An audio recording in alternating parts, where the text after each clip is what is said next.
This is the Nerdy Things Podcast. This podcast contains strong language, adult themes, and poorly developed ideas. We apologize for nothing. Listener discretion is advised.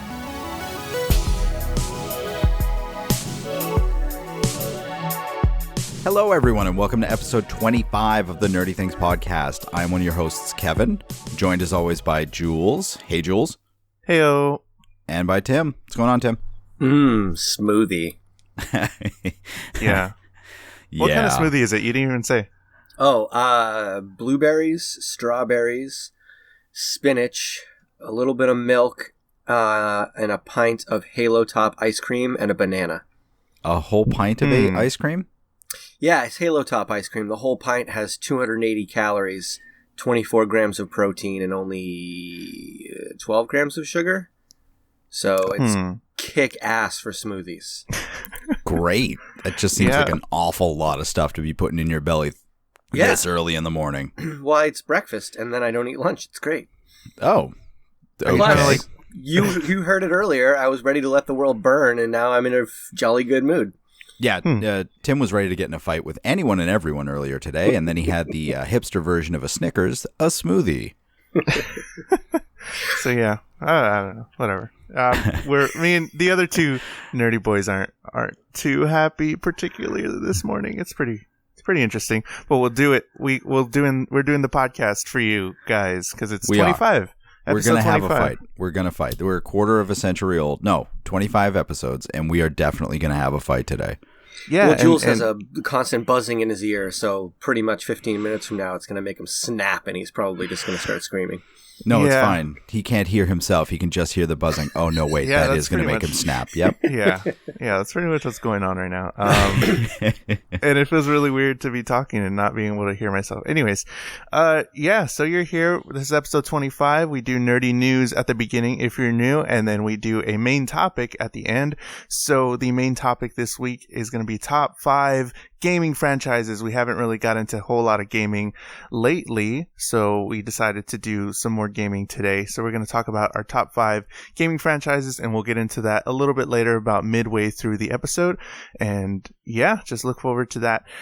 Thank you for everybody that follows us on social media, on Instagram, Facebook, and Twitter, at NerdyThingsPod, at NerdyThingsPod, and you can reach us there. We post a bunch of different stuff, a bunch of articles.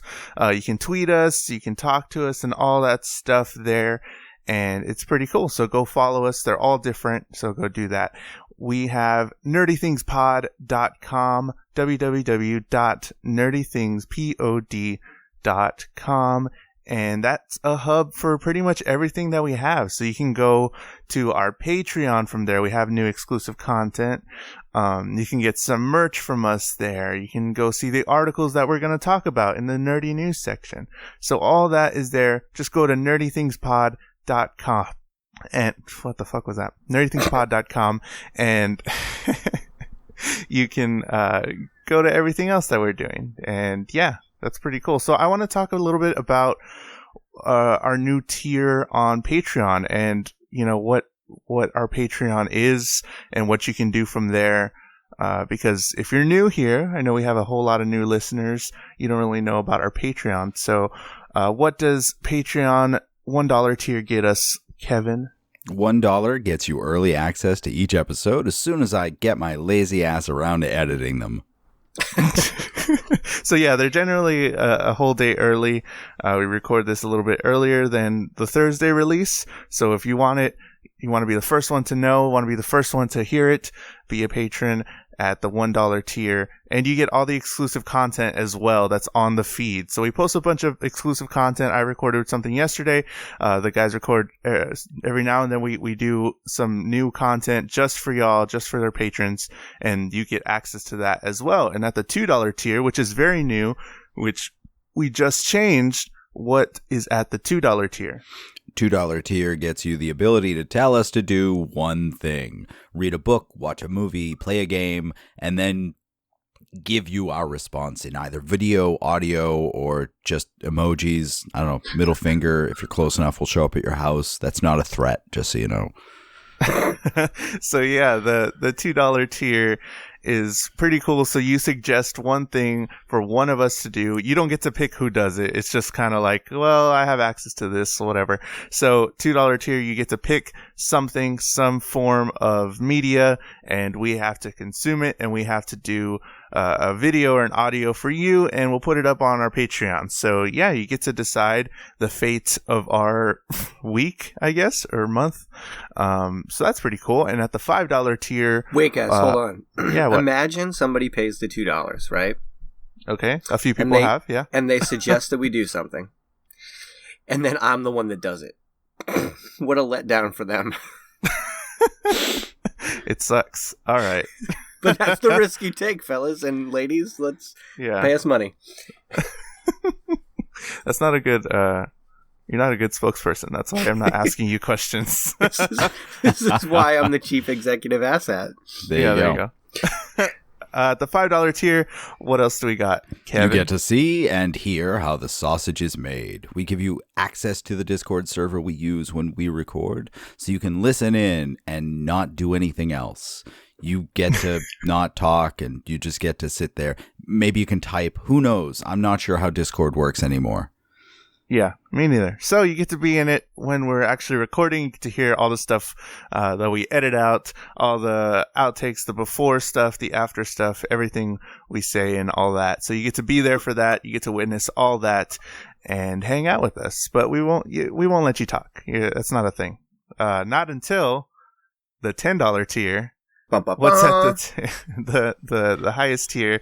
What is that one? At the $10 tier, you get to be a guest on the podcast. That's right.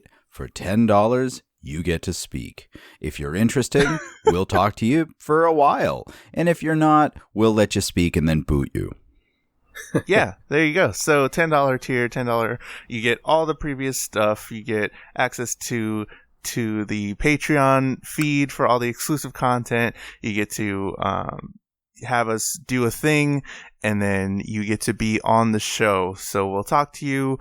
We don't know how long. It depends on if you're cool or not, or whatever. But you get to be on the show, and you get to be here in this audio space, and you can say whatever you want. And if we don't like you, we'll have you leave. But just be cool. Now, guys, let me understand this correctly. If I am a patron and I pay the $10, I also have access to all of the other tiers as well. Is that correct? That is exactly true. Wow, what a deal. Yes. I thought there was going to be more to that, but okay, yeah. It's super cool, and you should do it. Patreon.com/nerdythingspod, or just go to nerdythingspod.com, go down to the clickable, links or whatever. It says Patreon. Just go there and do all that stuff. Yeah, we don't have any new reviews, so go leave us an iTunes review. We have a whole ton. We read through all of them. So go leave us an iTunes review. If you're listening to it on iTunes, you can just go click our little cover, and leave us a review there. If you like us or if you don't, whatever. 1 through 5 stars, whatever you want. Even if you listen elsewhere, go to iTunes and leave a review. Because that's where reviews are. That's awesome. where it matters. And because according to Apple, they have everybody's credit card in the history of mankind at this point. So that means everybody has an iTunes account. So even if you listen to us on, say, I don't know, iHeartRadio, whoa, which we're on now, you could still go to iTunes and leave us a review. Yep, that's true. Very cool. Or Stitcher, or Google Play, or any other place that you listen to awesome, or amazing, anywhere incredible, podcasts stupendous are found. Podcasts. Anyways, I want to get this over with because the noise is getting to me, guys. I'm leaving. Oh, Jules is gonna snap. No. It's not even 15 minutes in, and he's already to snap. Do you need to take care of that, Jules? Seriously? No, I just got it yesterday. I couldn't figure it out last night, so I'll figure it out. What is it that you have? I missed that part. I got a new mixer, so that I can have more. I can have 4 mics, and I can have 4 or 5 headphone plugins. But whatever. All right, nerdy news. All right, on to the news. Nerdy news. At 6 o'clock. So IMAX thinks we should ditch the plastic glasses. Yeah. Can I ask you a question? Do they have a better solution, or are they just saying down with 3D altogether? They're basically just saying no one gives a shit about 3D. And it's true. Like, if you're given the choice to see it in 2D or 3D, some people will see it in 3D, but people still see it in 2D. And in fact, there's a preference for Dunkirk to people don't give a shit. Like, they're going to see Dunkirk, which is exclusively in 2D. There is no 3D option, but people are flocking to it. And they're using that as their evidence that people really don't care whether it's 3D or not. It's not that 3D is a big draw. I think that Dunkirk is a big draw because it's a great movie. There's not a lot of critically acclaimed movies that come to IMAX. It's mostly action, that kind of thing. So this is a rare occurrence for somebody who's a serious moviegoer to have a reason to go to IMAX, because it's like, oh, wow, this is an Oscar-winning film from a great filmmaker. That said, plastic glasses are stupid. Anything you strap on your head is stupid. VR, glasses at home, all that kind of stuff.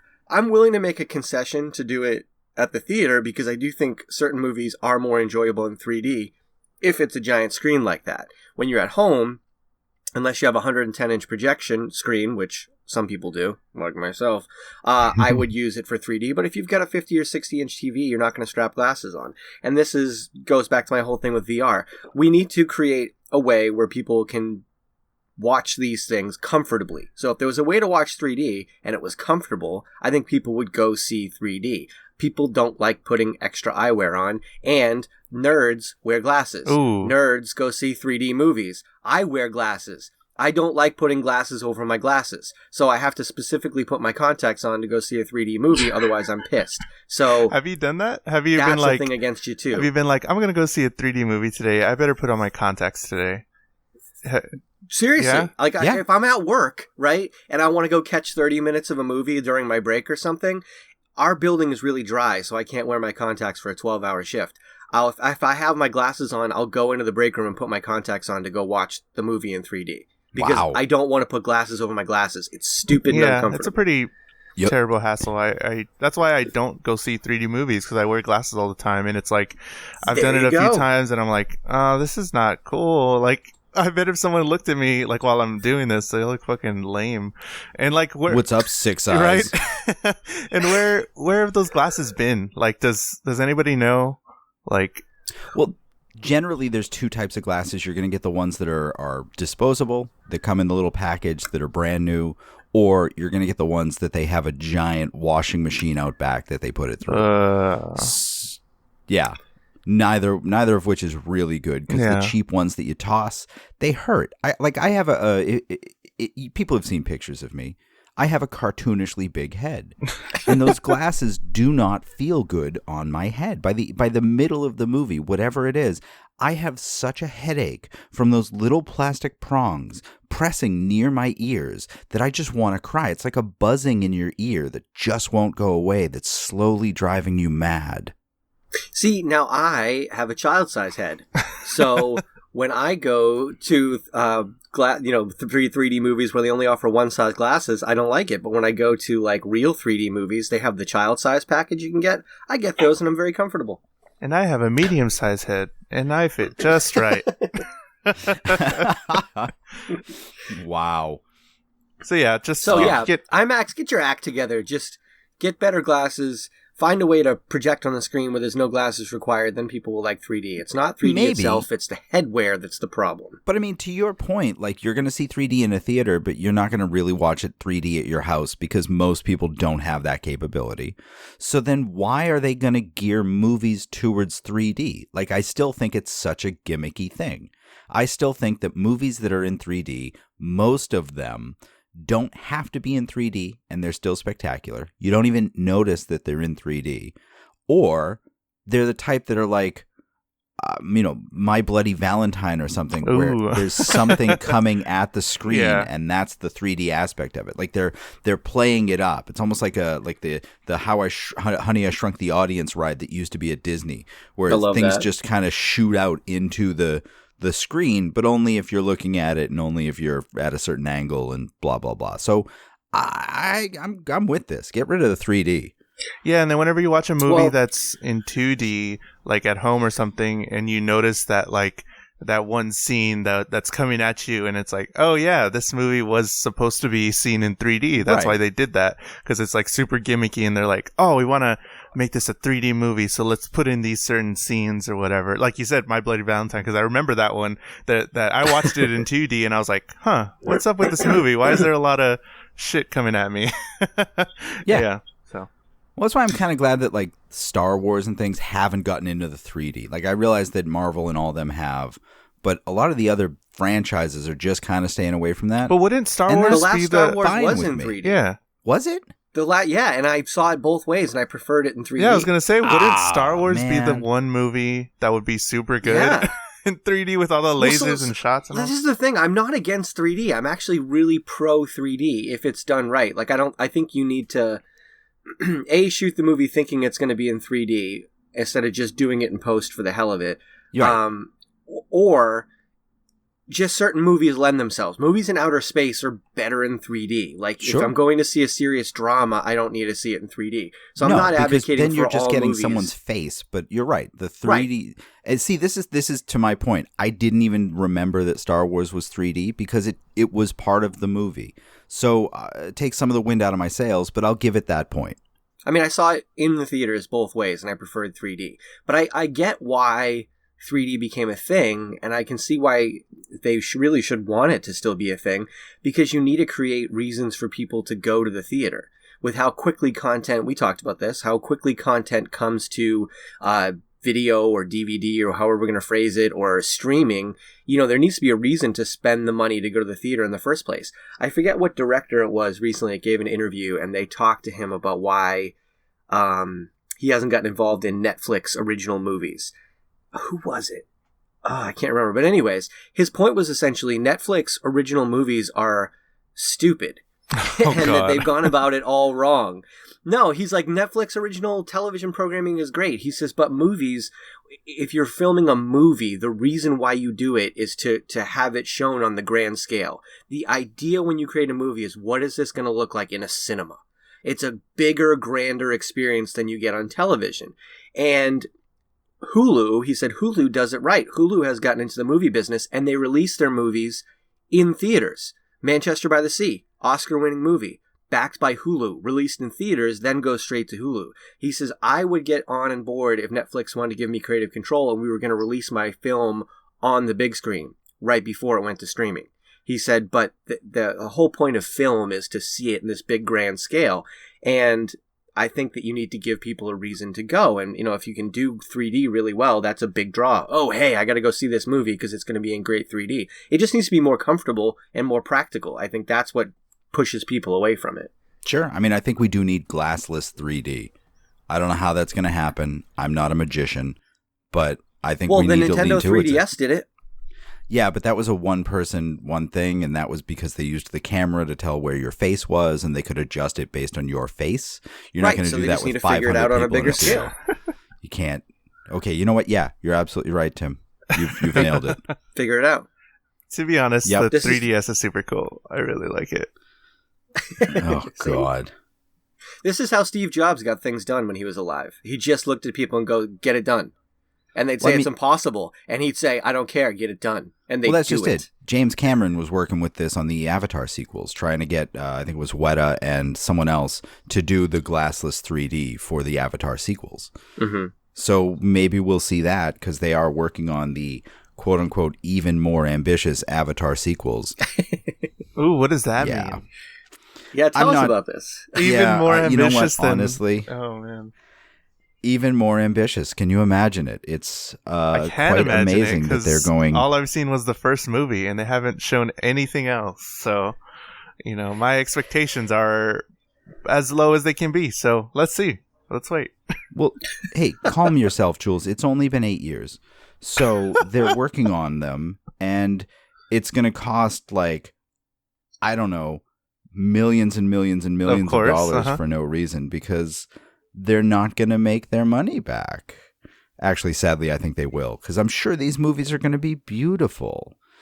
But I don't know. We're all going to be dead by then. Ugh. Yeah. Yeah, that's exactly it. The world is definitely going to end well before this series does. We've talked about this. James Cameron knows more than we do. Because that dude's movies make money. Yeah. Okay. Well, he's got the top 2 grossing films of all time under his belt. How can you argue with that? No, I can't. But it doesn't make them. It doesn't make him good. It doesn't make him good. That's all. Well, that doesn't make him good, but he is good. Yeah. You have the cause and effect backwards, but he is good. That is true. People see his movies. Yeah, I mean, I know we give James Cameron a bad rap, but like I said, this may blow up in his face. It's either going to be a giant success or a giant failure. There is no room in between on this one.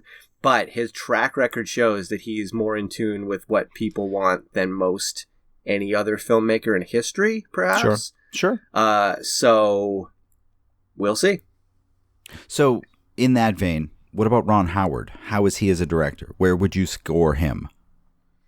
I think Ron Howard is tremendously talented and has a very good track record. It has just been a lot longer than I thought since he actually made a movie or a good one. movie. Yeah, that's what I was gonna say. I was like, he's pretty cool and all that, but like some of his decisions on movies, I'm like, okay, I guess so. I'm just not that interested in it. I mean, I'm kind of on the fence about the Han Solo film, where he was brought in to fix what had gone wrong. Like he's quantum leaping this thing. So he came out the other day and said that it's coming along great, which I didn't ask. So now I'm worried that it's not coming along great. I think you protest too much, sir. Yeah, it's like, yeah. This, hey, how's your day going? It's like, yeah, the movie's going fantastic. I don't know what you're talking about. What? It's. And I mean, he has been vocal. He has been upfront, and so like that. This isn't that unusual. He's been really trying to get people involved. He's been posting pictures. He's been, trying to hype it, which I think is fantastic. But I don't know. I'm scared now. I'm not scared because like I said, I do think he's a super talented dude, but it's been a long time since he made anything good. I think it was like Cinderella Man or something like that, which is, I don't even know how long ago. It's like early 2000s. I don't know. I never saw it. You never saw Cinderella Man? I never saw Cinderella Man. No. Dude, that movie is one of my favorite movies of all time. Wow. Really?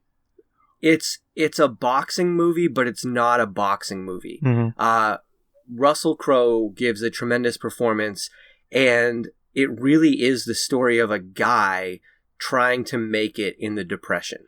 Like, just straight up, that's really what it is. Like, he goes from being a pretty successful boxer, having like a house, and he's got a wife and a couple kids, and then all of a sudden he falls on hard luck with some injuries. The Depression hits. He can't get work. They're living in a hovel, can't turn on the power. He's trying not to go on assistance, and then he gets a chance.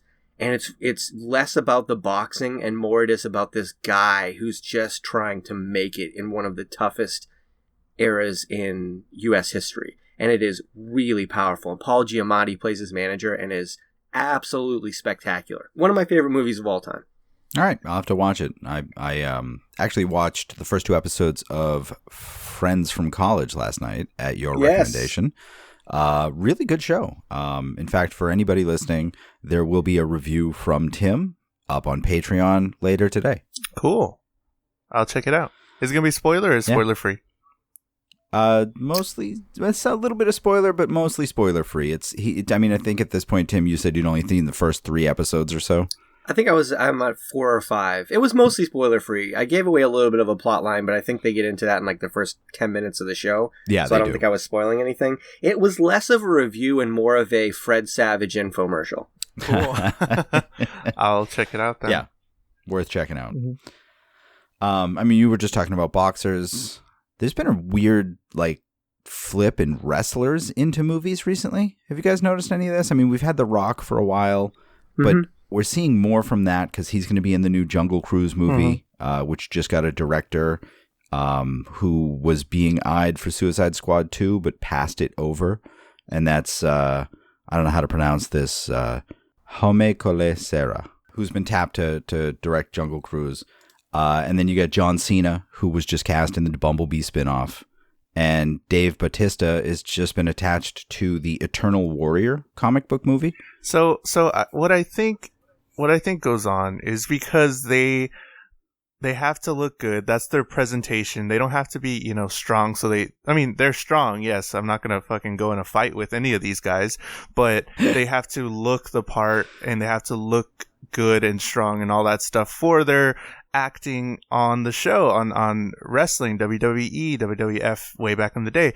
I think it's because they're really good actors already, because that's what they have to do every day. They have to take, I've seen some of the stuff on the wrestling, network or whatever, but they get these storylines and things that they have to do. And they get told this stuff like the day of, and they have to turn it around really quickly. They have to, maybe sometimes even as they arrive for the show, which is like, okay, you have to do this. You have to do this in the match. You have to go out and talk about this, blah, blah, blah. And they have to build their whole persona. They have to build their whole night around this thing that they just got told 5 minutes ago. And it's pretty interesting to know that. And these guys do it once, twice, 3 times a week, and I think that just made them phenomenal actors. I mean, John Cena, If you've seen John Cena, he's fantastic. Whether the crowd likes him or not, he's fantastic as an actor in the ring, and he's good at selling himself. And I haven't seen any of his movies. I know he's been in a few movies. I've seen a couple. Spoiler alert, they suck. No. Yeah, they're not the worst. They're adequate movies. Yeah, I don't think they're all his fault. Yeah. Which one? Which one was adequate? Hold on one second. I'm going to pull it up. Oh, God. It's the one with John Cena in it.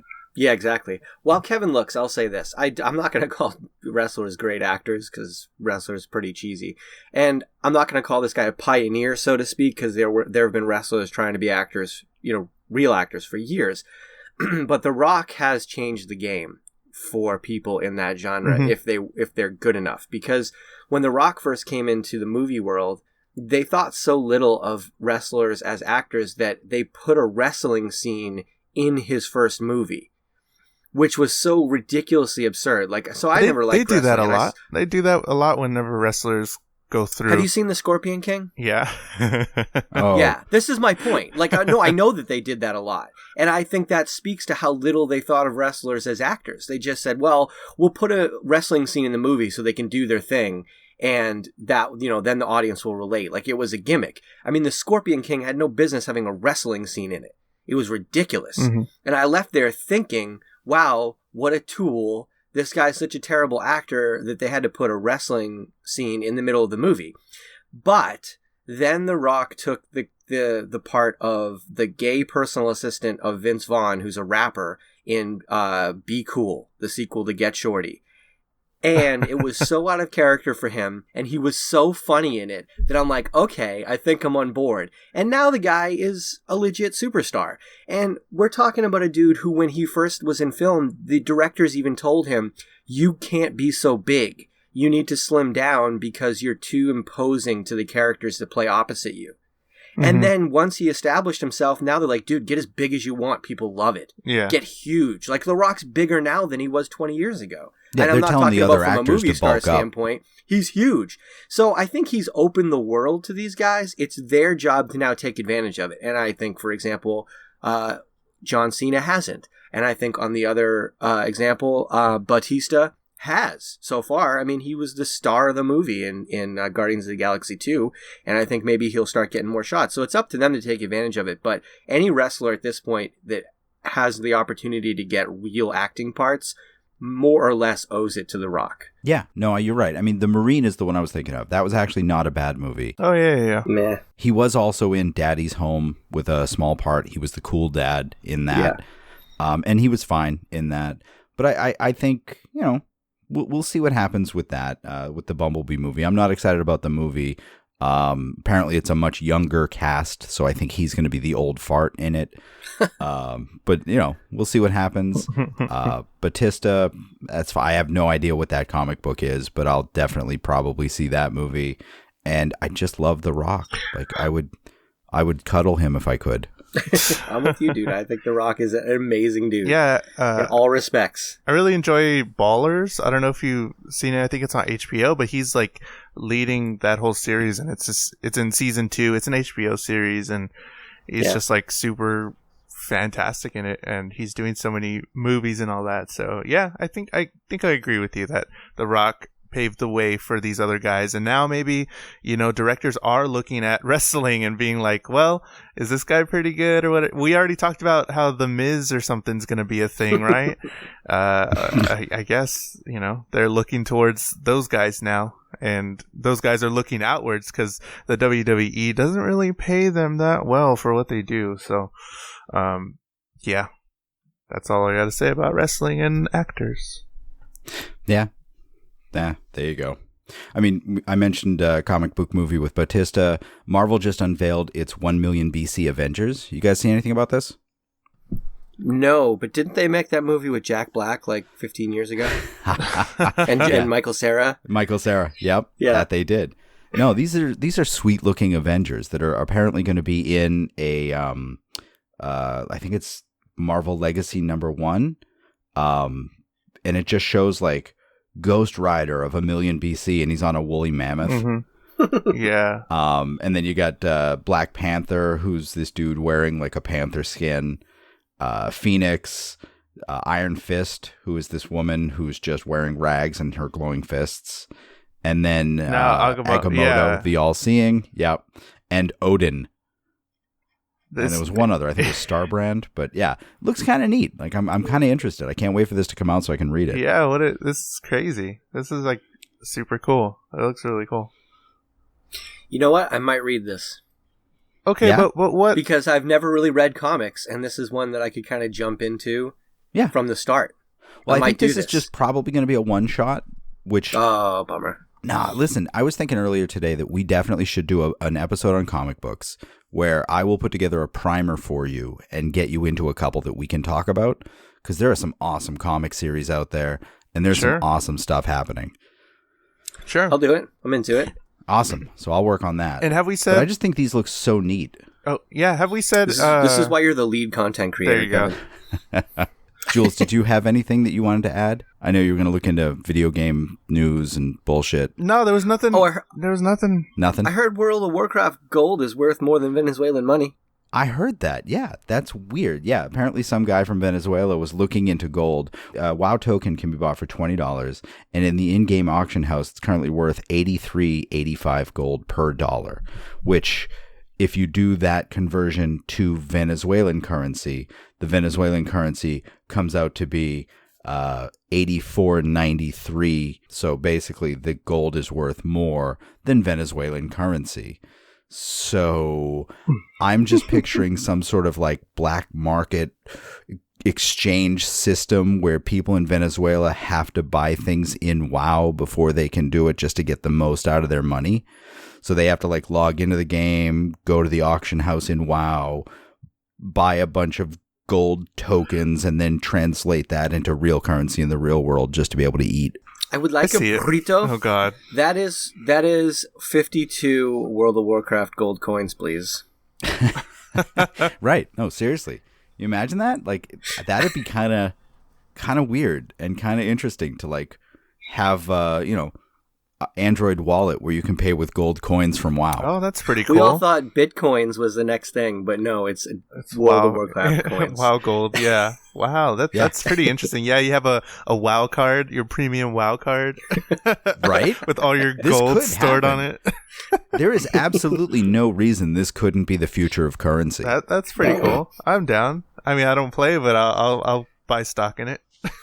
Yeah. No, seriously, they introduced these tokens, which are game time. You buy $20, it gets you a month in game, but then that's an actual like token in the game that you can give to other people.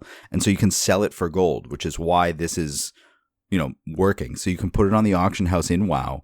People can buy it, air quotes, with gold in the game. Mm-hmm. So you're paying your real money for in-game money. So it has some value, and you can do that in reverse. You can take that and sell it for real money out in the world. Boom. I'm at Starbucks paying for a latte with 47 gold coins. I mean, yeah, I think there's enough WoW players to probably, trump the entire population of Venezuela, no? How many WoW players are there versus the Venezuelan population? Jesus. I don't know about now, but it was like 12 million at its highest. Jeez. Oh, yeah. So, what is the population of Venezuela? The population of Venezuela is 31.57 million people. So, no, never mind. WoW does not trump Venezuela. Well, yeah, hey, so back to our, monthly Kevin can't wait, or Kevin can wait. We can't decide if he can or can't wait update. They're killing off his wife. Yep. Killing her off. Yep. So they weren't just going to That's how they're handling this situation. They weren't going to just divorce and then she'd be gone. They had to deal with all that, which, I don't know. That would be a whole different story to branch off of, but they're killing her off, and then the rest of it's going to be sort of in the future, so they don't really have to deal with it, but they kind of deal with it, Like, what? Why? They want to do a time jump so they can pass the morning. Because I'm sure that's too awkward for TV. Then don't make her die. They couldn't do a time jump to pass by the awkward stage of a divorce, which would in the long term be so much less awkward for the television show. Right, because, and you could bring her back for tension. Nope. Right? Or, you don't have to keep referencing, I don't know, his wife is dead. That impacts him, forever. So, presumably, there would be constant reminders, references, things like that. They'll probably gloss over all of those. Yeah, and him never mention her again. Mm-hmm. He'll just never think of his dead wife again, whom he loved. Good grief, what is wrong with these people? It would be so much easier and probably even better for a plot point to make them divorced or something, for have him to go through that stuff, and it could be a life lesson where people know about divorce, because that's okay. People do that all the time, and it would be oh, now we see it on the screen, oh, he has to go through this stuff that's kind of like my family, whatever, and now they're gonna be well, she died, and that's super heavy, but they're no, we don't want to. She died, but nope. We don't want to go through all that stuff. We just want to cut to the good part where he gets back to dating and blah, blah, blah. It's no, that's not how that works. I'm picturing the opening of season 2. Aaron with too many N's, Hayes, driving in the car. Na-na-na-na-na. Fade to black 3 years later. And he's at a dinner party with someone, and it's all forgotten. Yeah. That's how we handled it. Done. Yep. What the heck? And we'll have to see, but that's definitely what they're going to do. I might just start watching that from now on. Just start with that episode or the new season or whatever. Oh, God. You mean King of Queens Series 2? Yeah. Yeah, no thanks. King of Queens 2 Electric Boogaloo. Oh, boy. I think we're that is the news. Cool. I think it's time to get into the main topic. The huge topic? The main topic. So this week's topic, we are doing our favorite video game franchises. And actually, Jules, I got to hand it to you. We had a lot of good response on Twitter about this. We had a lot of people responding, both actually on Twitter and on Patreon. So my hat is off to you, sir. Oh, yeah, thanks. A lot of people are pretty into their whole, gaming and stuff. Yeah. So on Twitter, Freddie Prinze Jr. says his top 4 video game franchise protagonists are Link, Trevor from GTA, Samus from Metroid, and Mario. That wasn't a response to us, just to be clear, but that's what Freddie Prinze Jr. says. Oh, good. Yeah, I love Freddie Prinze Jr. for his video gaming. Not for his acting, but his video gaming. I like him for all of it, okay? You would. Freddie Prinze Jr. is the man. Well, he tweeted me once, so we're buddies. Oh, God. You framed that, didn't you? I think maybe. Did you have your mother cross-stitch it? I'm trying to remember what it was. No, I really think I just texted my sister because I knew she would go bananas. That's pretty funny. That was actually the first thing I did. I got a response from Freddie Prinze Jr. I texted my sister, who's 3 years younger than me, who was in high school when he was the dude. And she's like, what? And she just went nuts. It was crazy, but yeah. That's awesome. But yeah, it was so weird that we were doing a video game episode and he tweeted just 15 hours ago what his top 4 video game protagonists were. And I think he's close to right, by the way. Just throwing that out there. Nice. Very nice. Cool. Do I want to... Nice. Let's go ahead and read some of people's responses. So we had a lot of Zelda fans. A lot of people like Zelda. At Beyond the Box Set said Zelda, obviously. At the Juice Man 210 said Halo. Boss K Bounty Hunt said James Pond, but then he said kidding, Zelda, everything else is second best or lower. I gotta correct you. That's Bosk. Bosk the Bounty Hunter is from Star Wars. He's one of the bounty hunters that they sent after Han Solo in The Empire Strikes Back. He's the lizard-looking dude that was wearing the weird spacesuit on the bridge of the Star Destroyer when Vader was there with Forlom, Zuckuss, Bosk, Boba Fett. Was that the bridge to Terabithia? No, hold on. I got this. Damn it, I can't think of the last guy. Whatever, moving on. At Cascade said, I mean, the classic Nintendo stuff, right? Zelda, Mario, etc. They're still going. Plus love for Halo and Mass Effect. The DSRA podcast said, James said Metal Gear Solid. Kyle said Final Fantasy. Claire said Civilization. Your Word Wiz said Tetris. And William, of course, he tweeted us and said everywhere that he really loves Zelda. So let's go. Why don't we go around and just say like, what's our favorite? One of our favorites and why? Because like I didn't really know how to approach this. Like, you know, we can discuss that the ones that make the most money, and that's probably gonna be Mario all the time. But why? What are our favorites? I guess and why? I don't know who wanted to start or whatever. Well, I mean, Zelda is the right answer. Everybody has that right. Yeah. Well, I mean, it's got, probably the most... It's interesting. It probably has the most depth to it in terms of, like, just being an interesting story while still not being a story-centric franchise, which is interesting to me. Like, the story's always relatively basic, but I think people like the story. They like the lore. They like the mystery that we're always having things revealed to us. And it's, an action-adventure, has RPG elements. It's got a lot of things going for it. But they just flat out consistently make the best games. One of the things I did to kind of put some substance behind this was I went to Metacritic and looked at the top-rated video games of all time. Legend of Zelda: Ocarina of Time is number 1. And it's also Breath of the Wild's in the top 5. And once you get down into the top 20, you also have like 5 or 6 other Zelda titles. Twilight Princess, Link to the Past. I mean, it's just full of Zelda. So I think just the games are that good. And that's another reason why it's the best franchise of all time. Sure. I mean, they are good games. They're solidly, decently, consistently good games. They're part of the reason I keep buying Nintendos. They're one of the biggest reasons why I think a lot of people buy Nintendos. They are system sellers, no question about it. Yeah, I've got my copy of my Switch right here with my copy of Zelda in it. I was playing it just before we started recording. There you go. I am terrible at it. Oh, God. But it's still fun, I'm sure. Somewhat, but I'm trying to figure out how to use bananas to lure guys away, and it's just not coming to me. It's awesome. You get better, because I was terrible to start with, too. We talked about this. And I'm still not great, but I'm a hell of a lot better than I was. Link is dressed like a woman. I am not really sure what's going on. Wait, which one's Link? I thought that was Zelda.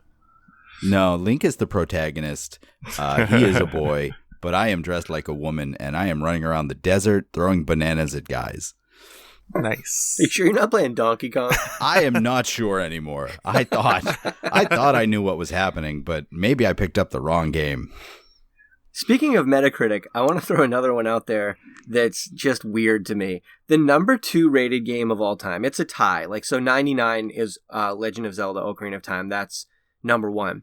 There's, technically, because I don't like this. They list games on different the same game on different platforms. Sure. Which is stupid because essentially it's the same game. Not it's like always. Grand Theft Auto 4 is listed twice at a 98. That's dumb. Grand Theft Auto 5 is listed like 6 times at a 97. That's dumb. But there's 3 separate games that have a 98. And it's Grand Theft Auto 4, Soul Calibur on Dreamcast, and Tony Hawk Pro Skater 2. Yes. Yeah. Yes. That just baffles my mind. He was on my list, I think. The Tony Hawk series is definitely something that I considered, and I don't even know. I just got a whole bunch of them together. I got more than 5 probably, but the Tony Hawk series was revolutionary for the time. It made skating really cool and really mainstream for people, and the second game was a classic to so many people, and it was highly rated, like you said. But the whole series in general, I didn't really like the latest iterations of it because I think it held it out for too long. But the whole Tony Hawk franchise and him as a person, it just, solidified his space and time that was this whole era of skateboarding and this whole, I don't know, it was just super fun to play around with people or to just play by yourself and just go around skating. And then they have later iterations, Underground, they have Wasteland, they had a ton of them. They had one where you actually were on the skateboard, I think, in one of the latest games, which wasn't the greatest, but I think the Tony Hawk series is definitely up there. I don't know if it's number 1, but it's definitely there to be considered, I think. It's definitely not number 1. I would say this about the Tony Hawk series. It's hard to compare it to others that will be on this list. Like I would establish that Tony Hawk 2 specifically was a great game. I mean, clearly it was exceptionally well reviewed, but there's no story to it. No. I mean, it was groundbreaking no at the time, but if there's anything that is the 90s, it's that. Mm-hmm. Sure. But it's not Zelda, it's not Mario, it's not even Sonic the Hedgehog, it's not Grand Theft Auto, it's not a creation of something. It's really a sports game, and I would find it hard to put sports games on here. Even Sure. Madden, with the success that it's had Mm-hmm. and has well reviewed as some of those have been, it's a sports game. Like, most of the work is done for you. Yeah. Just try and recreate reality as well as possible. I think there needs to be a creativity and a designer element to the franchise to put it in the pantheon of video game franchises, in my opinion. For like Madden and all that, I mean, how much more time are they putting into the game, though? It's just kind of like we're upgrading the graphics and we're adding some more characters to Madden and maybe changing it a little bit, but really it's the same game. So it's like, we're not. Well, I don't know. Maybe they're making their money. They're Yeah. just not making that much more money. Yeah. Sure. Yeah. Well, I mean, sports fans are obsessive, and they want the latest, rosters and all that kind of stuff. And, they do improve the physics each time and add gameplay modes and all that kind of stuff. So I don't take anything away from them. They make what people want, but I don't know. It's just, like I said, it's all they're doing is recreating reality. There's no creativity behind it. And to be a top video game franchise, video game to me is about creativity, about introducing us to new characters, new stories, new experiences. And Zelda does that. Grand Theft Auto does that. I've never been a player in that series, but as highly rated as those games are and as well as they sell, I think that has to be up there. The Mario games clearly kind of set the standard for modern video games. Metroid, I mean, I'm going to keep naming the Nintendo ones, but even some of the Batman games, Arkham City is classic to some people. Yeah, all the Arkham games. Well, most of the Arkham games. Mass Effect is another one, at least some of them. Resident Evil, even some of those. Those kind of games have creativity, and there's something behind it other than just graphics and being as true to life as possible. So now I want to see the Madden series go off the rails like Call of Duty. I want to see like Madden Future Football, where they've got like lasers and robot legs and stuff. So Kevin, what's one of yours? What's one of your top? One of my top franchises would have to be, I'll leave Legend of Zelda off my list, but it would have to be like Saints Row. Because the Saints Row series of games, they're kind of like Grand Theft Auto, only sillier. And I started playing with Saints Row 3, which I think is one of the best of the series. Saints Row 4 is amazing, but only after you've played Saints Row 3. And then there's an expansion for Saints Row 4 that is just even better because you play as a guy trapped in hell who becomes very demonic and can fly and super good, super weird, Yeah. amazing games. But that'd be one of my contenders. That I have XCOM on my list, which is like a strategy cover-based, turn-based game about this group that fights off aliens. That has like more than 10 games in the series. That's spectacular, and that's actually the same game style that is coming out in the Mario versus Rabbids game that's coming up this year. Mm-hmm. Yeah, that looks pretty cool. And going back to what you said about Saints Row, I remember back when they first started out, and it was going to be like a Grand Theft Auto ripoff sort of thing. Yeah, it was, and they didn't really know what to do, and it just branched off into this whole thing. And now the newest one looks super fun to play because of all the things you can do with it, and it's just super awesome. So yeah, I didn't even think about Saints Row. That's pretty cool. I think one of my... What about you, Jules? What do you got on there? Yeah, I was gonna say Grand Theft Auto because of what it did and the way, the open world kind of stuff. But then a lot of people can say that about Skyrim and all that. But I kind of wanted to say the Guitar Hero franchise, which I played a ton.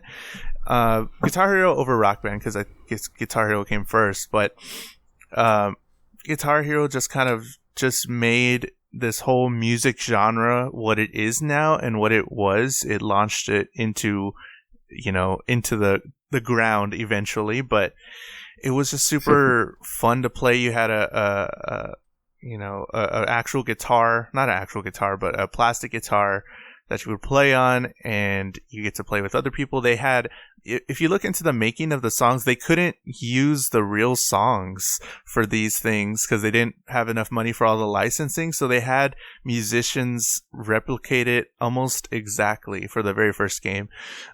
So they had all the guitar solos. Those were all recreated. All the drums, all the singing. They had to find people that sang like these people. They had to, find people that sounded like these guitarists and all that stuff. So there was a ton of time and a ton of stuff that went into it because they didn't have enough licensing money and all that stuff. So they put a lot of time, and they made a good franchise. Eventually they got all the rights to all the songs and all that stuff because they have like 4 or 5 games.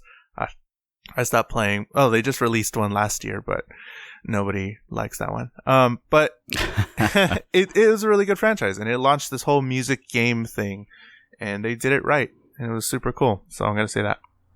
As Nice. someone who had people over their house and played that game like till 4 a.m. Oh, yeah. I will say that was an amazing game. Like, it was just so simple, but so cool that it brought so many people together. I mean, I was working at Best Buy at the time, and we had, the license to create certain experience demos, and we set up a Guitar Hero demo, and we had employees that would play against customers, and it was a thing. And after doing that, we would all leave work, people would come over my place because I had like a theater in my basement, and we just literally played till like 4 o'clock in the morning. So the sun was starting to come up, and everybody's like, oh, I should probably go home and get a couple hours of sleep, and it was a blast. And it brings, I think, into another discussion, like, that was a great game. The first 2 were really cool. Rock Band kind of expanded on it, but then the whole just releasing a new game every year to release a new game kind of brought it into the ground. Yeah. People felt like they were being taken advantage of. They weren't just releasing DLC. They were, hey, let's get a new game, pay $70 all over again, for a couple of new songs. And I think a lot of franchises kind of have that stigma, and it ends up ruining them. And I would give the first couple of Guitar Hero games big pluses, but I have a hard time calling it one of the great video game franchises because it was the franchising that killed it. And I think that could go for, what are your thoughts on something like Assassin's Creed, where the first 2 games were like really cool and really interesting and revolutionary, and then all of a sudden it's like, let's release a new Assassin's Creed every year. And it kind of got old and tired, or even Call of Duty to some degree. Like, what are your thoughts on those kind of things? So I never really played Assassin's Creed. I tried to get into one of them recently, and I think I got it free with my Xbox a couple years ago. I couldn't do it. I just couldn't do it.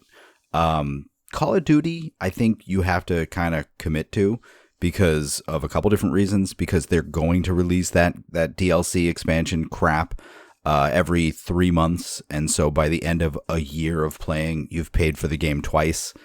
But you're also going to be playing against 12-year-olds who, for some reason, are part of the Matrix and can see you coming through walls and can shoot you through pixels that shouldn't allow bullets through.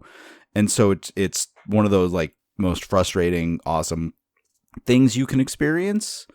And much like Madden, it doesn't change much game to game, except that the last one went to space for some reason.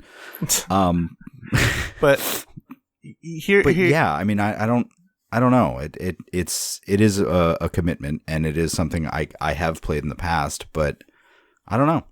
Here's the thing about did the franchise kill it? You know, is that like all the things you just talked about, like all the negative aspects were a result of getting caught up in the franchise machine? Like, do franchises kill the franchise? I guess is the way. Well, yeah, that's the thing is the whole Call of Duty spawned out of World War II, and they've gone full circle. And we've talked about this before, where they have gone full circle because I think you're right. They're churning out game after game after game. And I think they've reached the limit of what they have creatively. And I think that they're just kind of grasping now. Yeah, with the Assassin's Creed franchise, I played the very first one. I played it all the way through, and I almost 100% completed all the things because it was just super fun. It was something that was totally different and had an open world. I had never experienced an open world like that where you were like parkouring sort of thing. I really enjoy parkour, and I really like Mirror's Edge for that as well. And I think I played most of the second one, but then after a while, it just became, let's do it with this new gimmick. Let's do it with this new setting.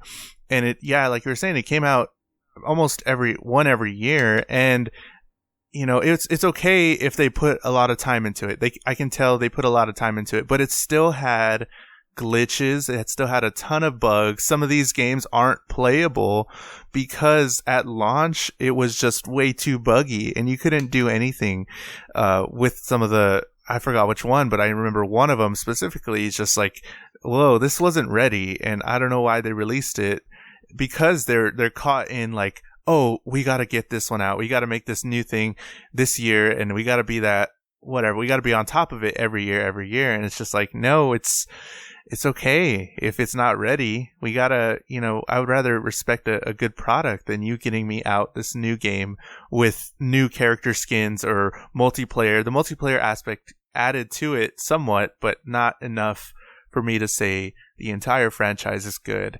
I think the first couple games is good, but now I just feel like they're going through the motions because they want, you know, everybody to play it in this certain setting, especially with last year's game or last E3. This year's game, it just like, okay, that looks pretty beautiful, but I'm okay. I mean, I don't really care for the story anymore, and I feel bad saying that, but But that's another one where I think the overarching story has reached the end of what's creatively relevant. Yeah. And I think that they're grasping. Yeah, for sure. Yeah, I mean, I think consistency plays a big role into it because, I mean, there are so many video game franchises because obviously once you make money off one of them, you know, it's easy to try and say, well, we'll make money off another. So many of these just become a franchise. Yep. But I think consistency becomes one of the marks that separates some of the true greats from some of the mediocre to, you know, poor ones. And that's where Zelda's been so good. Grand Theft Auto's been so good. I mean, every one of their games is rated a 90 or higher on Metacritic. Every one is sold really well. And obviously, you've got to give love for Super Mario. Super Mario basically invented the platformer, the side-scrolling platformer, which was the predominant game of the 80s. It invented 3D action-adventure games. It's trying to reinvent that with, you know, Super Mario Odyssey. And it's branched out. There's been RPG versions. There's been, you know, every kind of thing you can imagine for Mario. And all of the games are good. Every one is good. Almost every Mario game is up 90 or higher on Metacritic. Every game sells like crazy. So you got to give a ton of love to the Mario franchise for being so influential. And it's been around for so long. So what does that say for like where do we put a franchise like Sonic the Hedgehog? Oh God! Which was Mario's chief rival for mascot of a company and sides. Again, when it was the king of the day, side-scrolling action adventure, and even getting into 3D with Sonic Knights or something like that. Yeah, I think that's what it was. Whatever it was. William posted on our Patreon. Yeah, he had some really good points. Like For Sonic sure. was a failure of marketing because Sonic was marketed as this like speed game where you run around and you try to go as fast as you can because that was Sonic's whole deal. But it wasn't a game that you could play like that. It was a game that you really had to, it was a platformer. You had to watch where you were going. You had to jump at specific times. And so, I mean, while there were certain levels where you could just speed through them if you wanted to, that wasn't how you played the game. And most of those levels came later in the series. So I think they killed themselves. I mean, I think this was a deal where Sega just didn't know what they were doing, and that's why they're not really around anymore. Sure. And I did a whole Patreon thing. I did a 15-minute talk on all the Sonic games that I saw in the franchise and why it sucked. So if you're thinking about being a patron or whatever, you can go check that out and go pay us some money to go listen to it, because I learned a whole lot. I was just going through all the video games of Sonic, and apparently there's 2 new Sonic games coming out this year. One that already came out. Wow. And yeah, there are 2 new Sonic games coming out. One of them's supposed to be really good. It's going to be on multiple platforms. Yeah. But, there was a time when it was, Super Mario and Sonic the Hedgehog. Like, if somebody said video games, in 1993, if you said video games to somebody over the age of 25, they knew the Mario Brothers and Sonic the Hedgehog. It, at one time, was one of the most iconic things in video games. So it's an interesting point of discussion, because I think it, by and large, is a very mediocre at best gaming franchise for as recognizable as it was. Yeah. Mm-hmm. No, I think it was one of those that, Mario thrived when you put him in different things, because you got Mario Tennis and you got Mario Go-Karts and you got Mario Party. I mean, you've got this guy who, wants this princess, and this evil lizard keeps kidnapping her, but he takes the time to invite him to play tennis and all that. Like, it was really this like encouraging, encompassing thing. And then you've got Sonic, who's just this weird blue hedgehog who needs to like breathe because he's dying or something. A fox that's mutated with 2 tails, and they just run around. Yeah. Yeah. And when you put them in different things, it just didn't work. I like there's just something beloved about the Mario characters, putting them in those sports games. They're silly little sports games, but they were fun, and you just like to play as those characters and their different attributes and all that kind of stuff. Yeah, even Mario Kart, Mario Party. I tried to figure out how many Mario games there were, and I did a little bit of research. I didn't really get into it, but I basically came up with 1 million or so. And then as far as spin-offs, my notes just say 2 million plus, maybe. I'm not really sure. Like, Mario's in everything. And they're all really good. Yeah. Yep. I mean, Super Mario Paper RPG or whatever. Yeah, the 1,000-Year Door. It's got a niche following, but if you play the game, it's a really good game in the genre in which it exists. I mean, they don't do anything half-assed. It's incredible. And that spawned what I would not count as a Mario game, but a whole franchise on itself, which is Super Smash Brothers. Yes. And Super Smash Brothers has to be regarded as one of the best video game franchises of all time, in my opinion. Yeah. I mean, 5 games, 39 million units sold. Came out in 99. I am looking forward to a Smash Brothers on the Switch. I really hope we get it. Oh, yeah, we will. Definitely. It's a matter of whether it's going to be like Mario Kart, where it's a port of the already excellent Wii U version that not enough people got to play, or if it's going to be a new game. I'm inclined to think the latter at this point, because I feel like the port would have come out this fall. Right. So I'm inclined to think that because of how long it's been since that Wii U version came out, that they are working, or they're well into the progress actually of working on a new version. But those games are just endlessly entertaining. You can play those games for, years with friends and still absolutely love the challenge and camaraderie that it creates amongst the people you play with over and over and over again. Right. I mean, one that surprised me when I was doing a little bit of research, and this was another one that William mentioned, was Bubble Bobble. Have you guys, No. have either of you played Bubble Bobble? Yes. Oh my God, this was legit one of my favorite games growing up. And I mean, this is a game from 1986 originally. They have 21 or more games in this series. Wow. Jeez. I did not know that. No, I mean, and that does include like different ports of it and different things, but still, that's insane to have 21 games spread over 31 years. It's a ton. It's a ton of games. I mean, that was like the third most games on the because I made a list of franchises I give a shit about, or rather, other people might give a shit about too. And at 21, it was behind Castlevania and Madden and Rayman. Rayman has 43 games. Wow. What? Yeah. I don't remember that. And that doesn't include 13 spin-offs. It's not surprising, I think. All the Rabid games and all that. Yeah.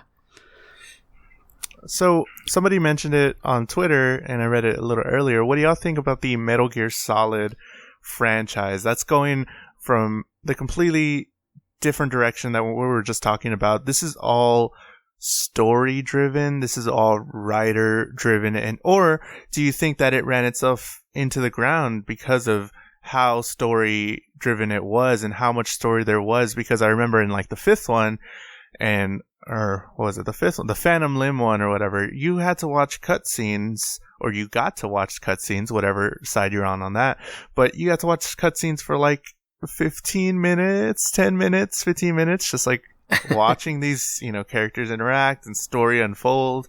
So is that too much? Where do you fall on that?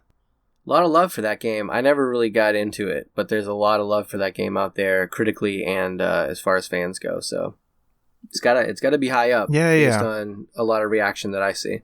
Yeah, just talking about the basic game mechanics, it's pretty fun to play and just kind of, I guess, sneak around and do things like that. It's all about like stealth, and for the most part, you're playing as this guy named Snake or his clones or whatever, story there is and things like that. But you're following this guy, and it's just all just really interesting, and the operations that he has to shut down or figure out about, and all this really high tech stuff. And there was like some ports as well or not ports, but like games on, I think the PSP I played it on, and maybe where else? Some other portable thing where, they built that classic Metal Gear Solid experience, but for a portable, handheld device, and it was super fun. And I don't know. I'm on the fence about it because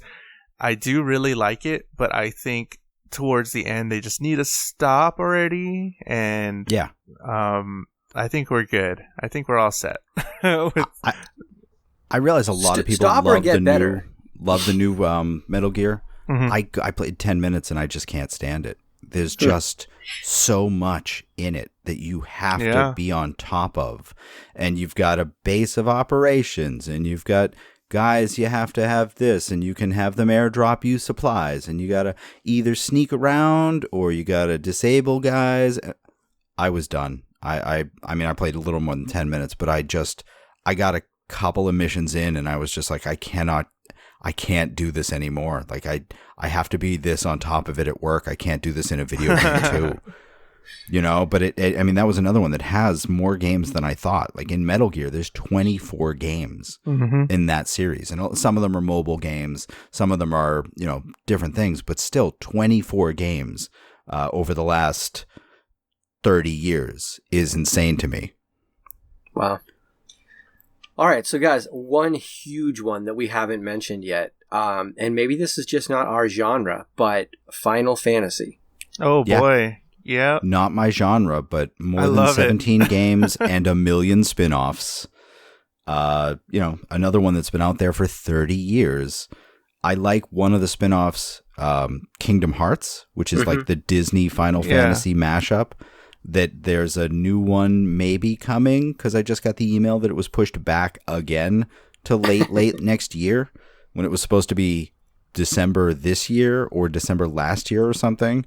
But that's a trademark of Square. Yeah, Enix. Square Enix. Final Fantasy specifically. Yeah, definitely. So that was my first introduction into long form games or games that are, I guess, I don't know, because whenever you're playing on PlayStation, I think, PlayStation, when I played Final Fantasy VII, that was the first time that I'd seen a game have multiple discs because it was just too large. And I was like, whoa, this is going to be something else. And I think that's where they're doing it right. I think that franchise is where they do story right, because even now they have the graphics. The graphics look amazing. It does keep you interested with all the fighting and all that stuff, but it does have a large log of, story and characters and things like that you can get into if you want, but you don't really have to. There's a lot of story that you can skip if you want and still be kind of okay. But for those that are looking for that, sort of experience, it's all there. And I think Final Fantasy has done an amazing job with all that, while keeping it looking beautiful with Square Enix and all that.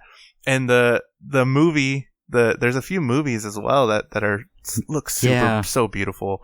Have you watched them? Yeah, I watched one or two. I mean, they're okay, but I just like looking at these animations. It just looks great.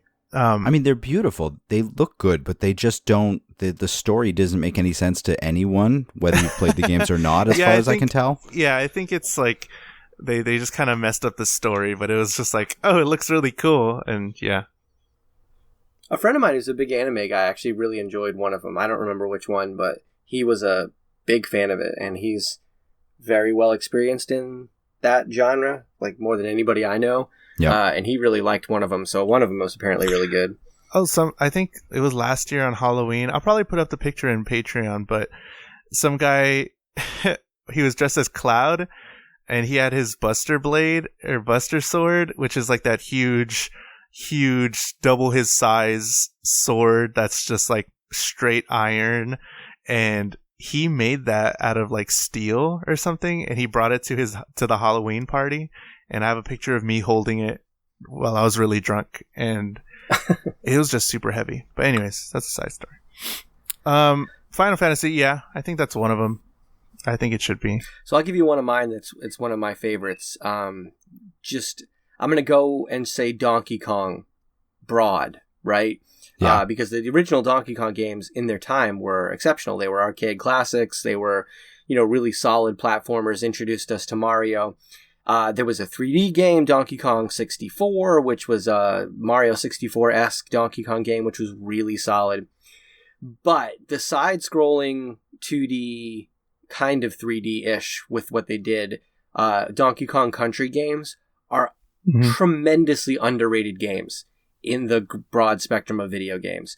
Those are some of the best side-scrolling platform games ever. Back when they came out for the N64, the Donkey Kong Country games, they were using 3D rendering in a way that other video games weren't, and they were truly some of the best-looking video games out there. But just the challenges and the tiny little elements that they add to, like I said, a really played-out genre made them fun and new. And then, even with the Wii and Wii U, there was Donkey Kong Country Returns, Donkey Kong Country Tropical Freeze. Those were way better than the new Super Mario games, which were critically lauded. Those were way better games, way more fun, way more additions to, the gameplay. Those games are tremendously underrated and one of my favorite series to play. Very nice. Kevin, you got another one?